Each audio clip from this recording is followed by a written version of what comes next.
Hello, all my small, large, cute, pretty, ugly, beautiful, bastardized, bohemian, fractured selves. My name is Salty. This is my channel, Otera. Look at this giant fucking tree stump I'm sitting on top of. I just thought it was the best place to make a video. If you saw the full video, then you already know that I'm making a series of videos about how to use the major arcana in tarot to find your life purpose. And I'm not necessarily talking about the cards themselves. I'm talking about the concepts within the cards. Those concepts have helped me in my spiritual journey. I figured out through the spiritual path that I'm supposed to be like on some shit. You know, I am the magician. I am the high priestess. This is what I'm here to talk to you about. Even though I can barely hold my camera steady. The magician, alright? What's this guy up to?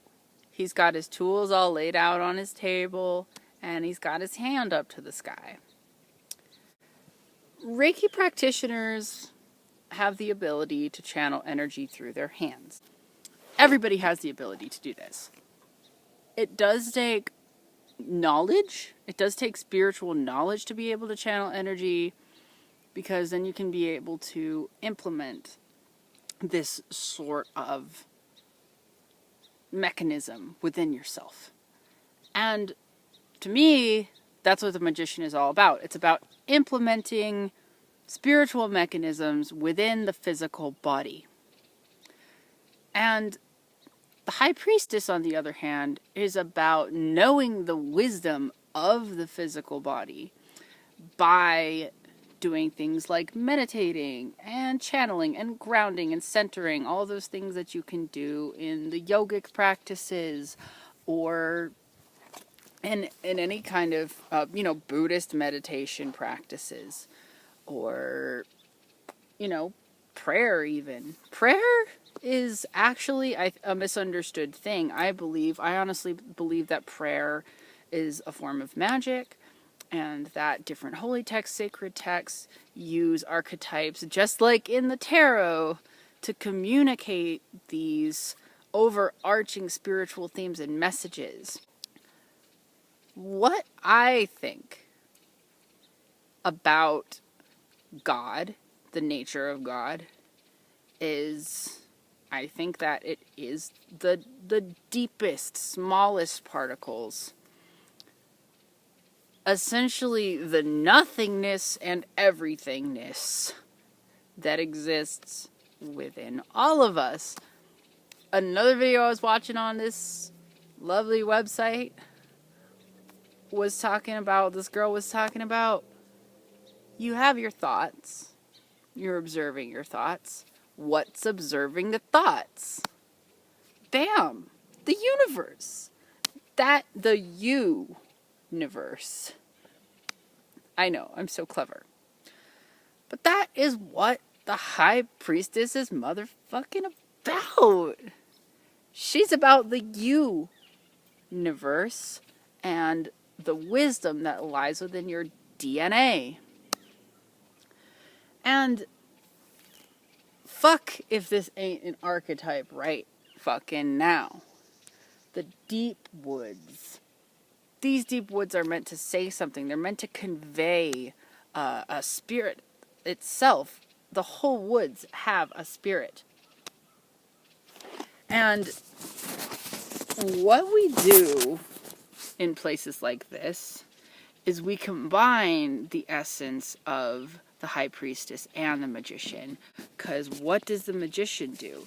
He puts that spiritual knowledge into practice, into action in the material plane, through how he communicates with others, how he observes his feelings, the feelings being the intimate knowledge within ourselves, how he manipulates his material objects, like things like crystals, things like motherfucking cameras, things like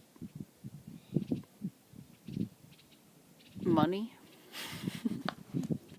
With the high priestess, the knowledge, the divine knowledge is her main tool, and that's represented by the Torah that she has in her hands. Well, it's really slung under her arm like a baby. It's about nurturing that divine knowledge. It's all about integrating your emotions. So the emotions are types or just flavors of energy that are coursing throughout our bodies. And those flavors manifest themselves as different chemicals that communicate how we should function. So what we're trying to do is find what I call divine nurturance. We're trying to nurture our emotions that are normally gendered female. All of us, all people of all different genders are accessing the knowledge that lies within our emotions. And me, I'm a chaos switch. So honestly, I see every single object as an archetype, and that archetype is eliciting emotions within me. And my emotions are causing me to have channelings of passion. And I can use that passion, that life force. When we do that, I believe we are combining the wisdom of these two archetypes. Why am I talking about both of them in the same video? Honestly, I'm all about unity. I am a unity of masculine and feminine. And I want to use as many of these videos as I can to talk about what the hell is divine masculine and divine feminine. Please help me understand this shit. No, I'm going to help you I'm going to help you understand what I understand, because what all of us understand matters. What I believe is that we've assigned certain energies to bodies because that is the way that humans think. They relate to the world through archetypes. So we consider a body like mine as a female archetype body. But as you can see, these bodies can change culturally through manipulating the physical, the appearance. The way I relate to the world is very androgynous. As I go through this non-binary transition, which I want to do a video specifically about non-binary transitioning, I start to realize how each culture has assigned different energies to these bodies that we use to procreate, and these different parts that these bodies have, but that the characters are all different. For example, we expect a mother to be sort of in a nurturing role, and we expect a father to be in an assertive role. And this is all based on assumptions that we make about the body. What I want to put out there is that these are energies and they can be used like magic. Like the magician asserts his magical energy within the material world, and the high priestess nurtures the divine energy that already exists within her physical form. And that's why we have the expression as above, so below, as within, so without. Is because that's really how things fucking are. And that's why I want to put forth the concept of divine androgyny, when all of these characteristics work together. These labels that we put on bodies called genders can be assigned to different bodies than the ones they were assigned to before.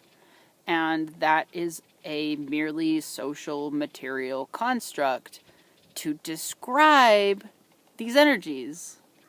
So even though I call myself non-binary, really it's a way for me to say to the world that I do not want to be defined by my genitalia. When people refer to me, I don't want them to refer to me by my perceived genitalia that's in my pants that they have no idea what it even is. So for people to call me she or to call me he, it's always an interesting experience. It's always an interesting experience what bathroom they point me towards, because they're not just looking at my body. They're perceiving the way that I'm acting and the way that I'm dressing and the way that I'm feeling, probably. And I walk into some place acting like a dude, they're probably going to call me sir, because I'm being a man. And sometimes I'm acting like a lady. And none of those expressions mean anything about bodies. Those expressions are talking about archetypal energies. So, this is how I'm going to see the tarot cards. When you get a spread that has a lot of male characters or female characters or whatever, I'm going to assume that the cards are referring to the cultural archetypes of those characters and not specifically their bodies. This might be a little complicated for some folks. This might be new. This might be like, oh, I didn't think of the cards this way, and that's kind of my mission, you know? So, how does this relate to finding your life purpose? The truth is, if you're looking to assert yourself and your personal power to make your way in the world in a way that's considered more traditionally masculine in our culture, or if you're looking to dive deep into your emotions, learn to trust your intuition, or work through your traumas in therapy in ways that would be considered more quote-unquote feminine, to find your life purpose, you really gotta do both. As a society, people with a certain type of body have been assigned specific roles, and those roles are limitations. Once you divorce the meanings from the bodies, then you can have all of the meaning you want, and you can have all of the feelings you want, and you can take whatever actions that you want, and that is powerful magic. So, if you get what I'm saying, or you don't quite get it and you want to know more, smash that like button and that subscribe button and the little bell next to it if you want to learn more about these tarot archetypes. And I'm going to be posting more pictures of me and my mom's trip, yo, because we're headed to even more beautiful places just like this one. And I'm having really such a fucking fantastic time. And I'm just so thankful to be able to go on this journey with her. So at the end of each video, I just say a little bit about where I'm at. And right now, this is somewhere in New Mexico. I'll put the fucking name of the place when I figure it out. I'll edit it in because I don't actually know where I am right now. I'm at some wildlife refuge off Highway 74. Which is great for me because 7 and 4 is 11, and 11 is a great fucking number, as you spiritual dorks all know.